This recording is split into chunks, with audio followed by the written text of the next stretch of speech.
നിയമങ്ങളെല്ലാം കൃത്യമായി പാലിക്കുന്ന നിയമജ്ഞൻ. ഒരു എക്സ്ക്ലൂസീവ് ക്വസ്റ്റ്യൻ ഈശോയോട് നിന്ന് ചോദിക്കുകയാണ്, ഈശോ, ആരാണ് എൻ്റെ അയൽക്കാരൻ?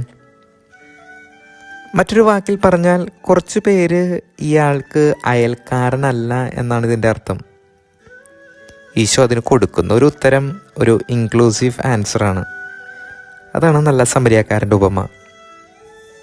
നീ എല്ലായ്പ്പോഴും എല്ലാവരോടും അയൽക്കാരനാവണമെന്നാണ് അതിൻ്റെ അർത്ഥം. കുറച്ച് നാളുകൾക്ക് മുമ്പ് ഒരച്ഛൻ എറണാകുളത്തേക്ക് പോയിട്ട് വരാണ്. വഴിക്ക് വെച്ചിട്ട് ഒരു പയ്യൻ അച്ഛൻ്റെ ബൈക്കിന് കൈ കാണിച്ച്. നിർത്തണോ വേണ്ടയോ എന്ന സന്ദേഹത്തിനൊടുവിൽ അച്ഛൻ നിർത്തിയില്ല. പകരം ഇങ്ങനെ സ്വയം ഒന്ന് ന്യായീകരിച്ചു. ഒന്ന്, അവന് ഹെൽമെറ്റില്ല, AI ക്യാമറാസ് ഉണ്ട്, പിടിക്കും, പിഴ അടയ്ക്കേണ്ടതായിട്ട് വരും. പിന്നെ ഏത് തരത്തിലുള്ള ഒരാളാണ് അവനെന്നറിയില്ല. അങ്ങനെ സ്വയം സമാധാനിച്ച് അച്ഛൻ ആശ്രമത്തിലെത്തി. പിറ്റത്തെ ദിവസം ഞായറാണ്. സുവിശേഷ ഭാഗം നല്ല സമരിയാക്കാരൻ്റെ ഉപമ. അച്ഛൻ പറഞ്ഞു, ഞാൻ ഈ സുവിശേഷ ഭാഗം പ്രസംഗിക്കാൻ യോഗ്യനല്ല. ഇന്നലത്തെ സംഭവം മുഴുവൻ അച്ഛൻ വിവരിച്ച്.